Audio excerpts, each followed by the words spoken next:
Sa bayan ng Orani, Bataan daw, matatagpuan ang isang 70 anyos na matanda na matagal nang humihiyaw ng kalinga.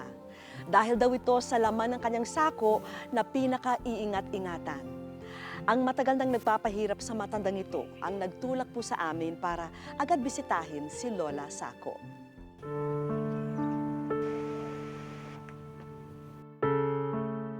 Katawang niluma na ng panahon. Buhay na balot ng lungkot at pag-iisa. Bababa na ako. Lakas na inagaw ng disgrasya. Siya si Lola Rosita at ito ang kanyang penitensya.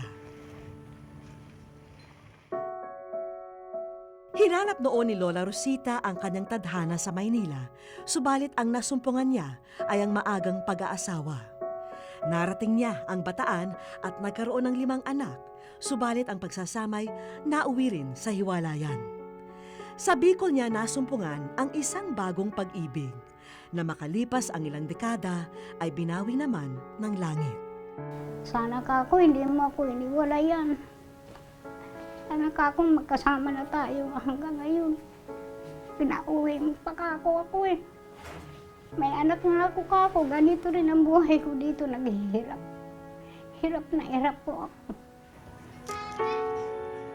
Taong 2009 nang bumalik siya rito sa Orani, Bataan at hinarap ang buhay ng nag-iisa.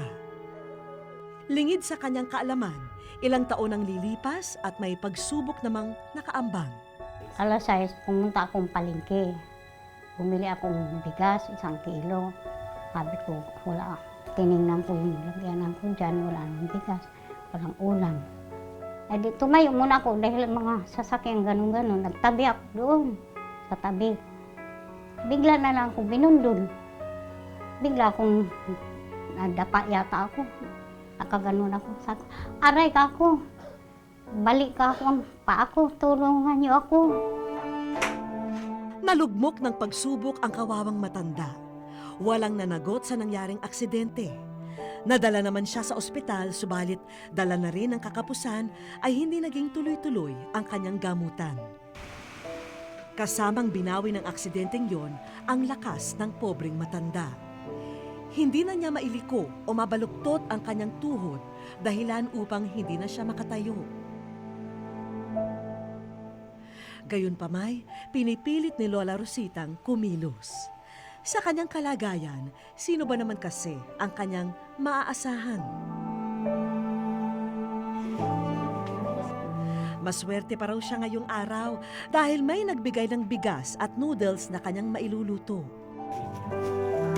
Pero may mga pagkakataong tanging tubig at dasal na lamang ang kanyang nakakatuwang. Hindi ito ang buhay na pinangarap niya noon. Sino nga ba naman ang may nais na gumapang sa dusa? Ang mga anak naman daw niya'y may sari-sariling mga pamilya at tulad din niyang naghihirap. Hindi ko mararamdaman pagmamahal. Hindi ko nararamdaman. Baliwala. Sabi ko nga, dalhin niyo ako sa ospital. Dahil kumikirot itong paa ko. Natunto namin dito sa Hermosa, Bataan ang isa sa mga anak ni Lola Rosita na si Cherry. Siya lamang ang nagpaunlak sa amin ng interview. Hindi raw niya masisisi kung maghinakit sa kanila ang kanilang ina. Sinabi ako na din mga kapatid ko na huwag kayo magtatampo sa nanay kung halimbawa nasabi man yun. Kasi syempre, totoo naman eh. Sabi ko, wala naman tayong nagawa eh. Tanggapin na lang natin. Kasi sabi sa kanila, huwag kayo magtatampo sa nanay.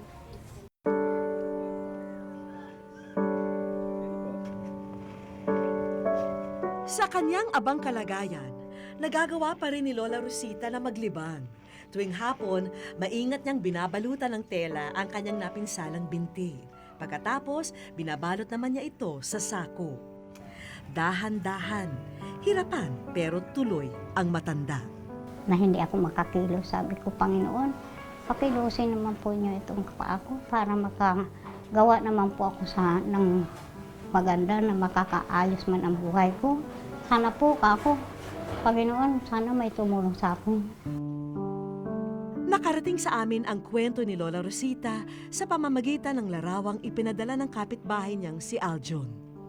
para na concern lang po ako para matulungan po. Kasi sabi niya sa akin, tulungan ko daw siya. Sabi niya sa akin, mag-Facebook. Yan, pinitsuran ko po. Madalas ding bisitahin ni Aljon ang kanyang itinuturing na lola. Sapat na raw na makita niya itong masaya. At sa kanyang munting paraan, hiling niya na sana matulungan si lola. Kailan matatapos ang penitensya ni lola?